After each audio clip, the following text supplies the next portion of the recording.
conversamos agora com Thales Barros, que é líder de renda variável da W1 Capital. Que prazer tê-lo por aqui, meu caro. Seja bem-vindo. Um ótimo dia a você. Prazer é meu, muito obrigado pelo convite. E aí, o relatório de ontem trouxe alguma clareza? Dá alguma intenção de que teremos mais cortes pela frente? Qual que é a percepção de vocês? Na realidade, o que a gente pôde acompanhar ontem foi mais a combinação tanto da divulgação do próprio relatório da RPM e da divulgação do IPCA 15, que veio ali ainda indicando uma alta, mas uma alta abaixo das expectativas. Então, os dois juntos, lidos ali em conjunto, acabaram reabrindo, sim, essa porta para uma aposta em um novo corte. Mas, de qualquer maneira, o recado principal do Banco Central, que a gente pôde sentir, foi que, de fato, existe essa continuidade, essa possibilidade de continuidade, mas ela que não está tão contratada assim, até pelas próprias expectativas ali, 17 contra 29, dá para a gente notar que ainda não existe um consenso sobre o tema, né? E que esse corte estaria muito mais condicionado a melhora consistentes nesses núcleos e nas expectativas dos dados divulgados até aí nos próximos 40 dias. Quando a gente olha, por exemplo, para a curva de juros, quanto isso, na tua visão, está afetando renda variável aqui no país? Porque a gente viu recentemente a curva promover alguns movimentos muito agressivos. Tanto para alta quanto para correção, a gente viu em alguns momentos até 14,5% de juros até o final do ano, o mercado tirando da conta qualquer tipo de corte. No caso, o corte aconteceu na semana passada. Como é que isso vem afetando tomada de decisão para risco aqui no país, em especial para a renda variável? Sim, excelente ponto.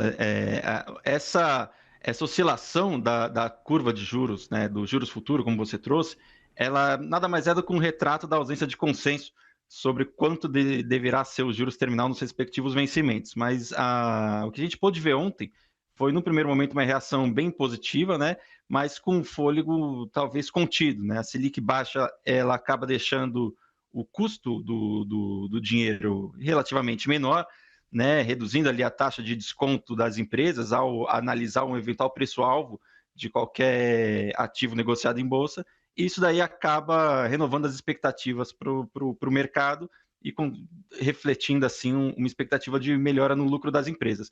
Agora, a gente não pode esquecer que a gente ainda está trabalhando com possibilidades dentro da renda fixa, ali atreladas à inflação, com vencimento a partir de 2032, a gente consegue ver corrigida ali inflação mais 8,47, 8,5.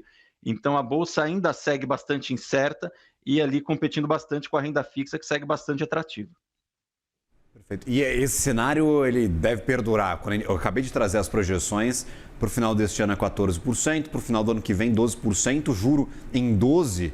Daqui, sei lá, um ano e meio ajuda a renda variável, a gente vai ter que conviver ou aprender a conviver com esse cenário?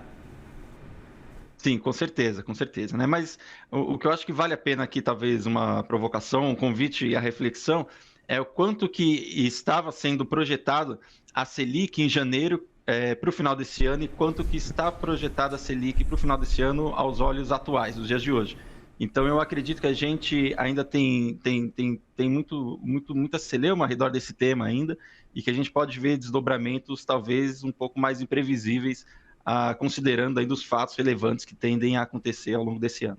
Você acredita que esse cenário não está escrito em pedra, que talvez a gente vai caminhar, a gente vai passar os meses e isso pode mudar conforme as novas informações da economia nacional e internacional vão chegando, é isso?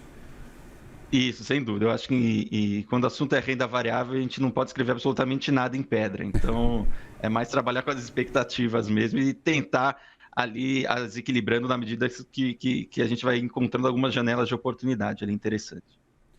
Inclusive, a gente tem aqui algumas mudanças. Olha, eu queria até trazer, não sei se eu consigo compartilhar com quem está nos assistindo agora, essa imagem do gráfico das projeções de Selic do Focus ao longo dos últimos meses. Dá para ver que mudou bastante. A gente estava ali um pouquinho acima de 12% para 2026 e aí nos últimos meses, desde o início deste ano, a gente viu uma alta bastante considerável para as projeções de Selic. Continuamos aí com uma Selic projetada um pouco abaixo de 11% para o final do ano que vem.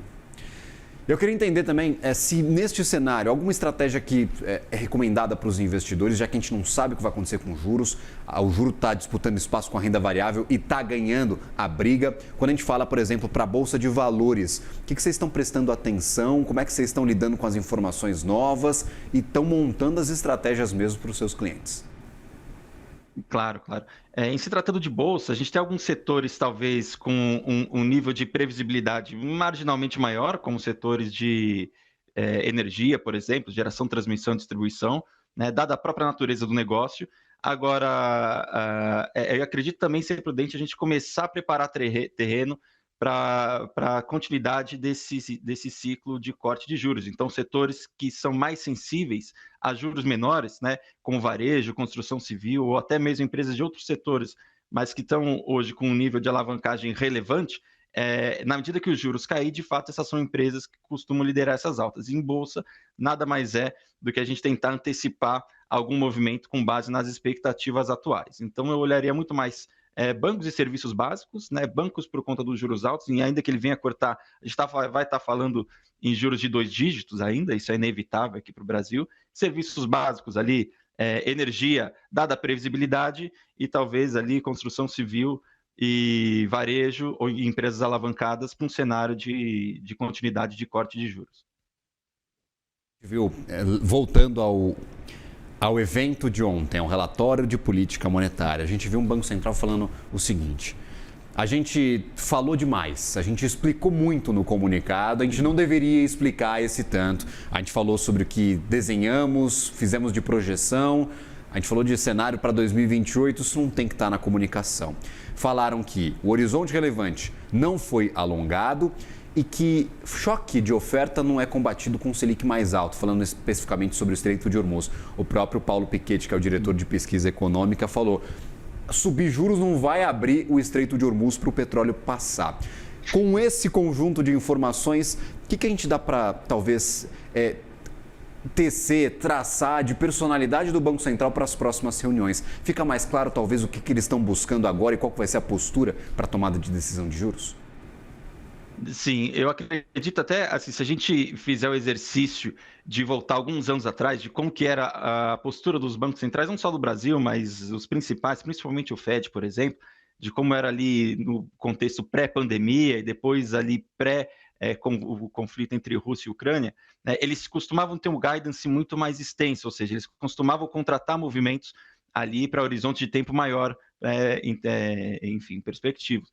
E o que a gente interpretou agora é que, primeiro, num olhar mais humano, um Banco Central querendo se comprometer cada vez menos, né? E dada toda essa conjuntura de fatores domésticos e externos, e principalmente externos aí com a questão do conflito entre Estados Unidos e Irã, eu acredito que a gente está muito mais dado dependente, né, e que a gente está vendo narrativas ganharem e perderem força numa velocidade muito rápida, né? Seja por questões internas, domésticas, seja por questões macroeconômicas globais, né? A gente está vendo o próprio conflito geopolítico ali ao redor da abertura ou não do Estreito de Hormuz. Cada dia tem uma decisão nova, enfim. Então, eu acredito que o nosso Banco Central está muito mais em compasso de espera de uma definição mais clara, sem querer se comprometer, né? E até usando a própria fala do Galípolo, né? Ele está muito mais, o Banco Central vai depender muito mais das informações divulgadas nesses próximos 40 dias para conseguir ter uma conclusão mais concreta a respeito do próximo movimento acerca de corte ou não da Selic, né? E ainda assim, eu vejo a gente trabalhando buscando ali ter bastante responsabilidade também para evitar uma desancoragem ainda maior das expectativas ali.